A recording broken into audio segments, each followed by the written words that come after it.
So after like the basics of the multi-story model and all that stuff, we have encoding. So what you do with encoding is from short-term memory to long-term memory. So like remember that.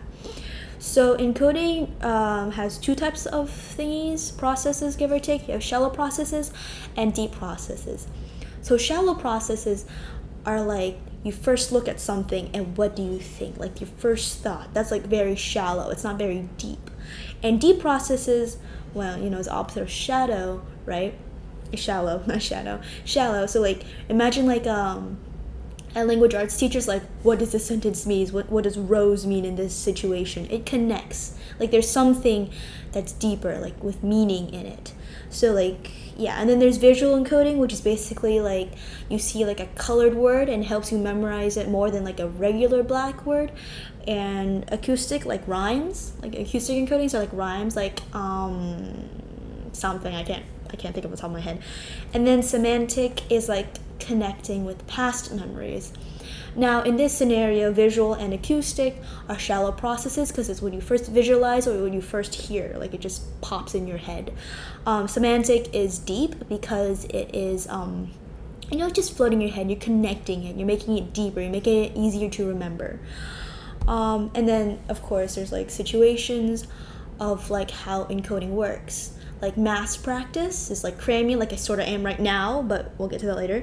Distributed practice is what I should be doing, is something like the spacing effect, where if you study over a certain period of time, little by little, it encodes better in your head, and it gets like longer in your head, and by the time you get to finals, you don't have to study. Don't take my advice, you study for sure. And then you have recency effect, which is like the last things of the list are memorized better, longer give or take, which is basically short-term memory. That's what we think. Primacy effect is the first thing in the list that's memorized better, which is a long-term memory thingy.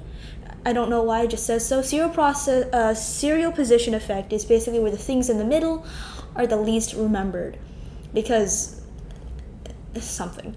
Then we have chunking, which is like, phone numbers. Like you remember my phone number is this, this, and this.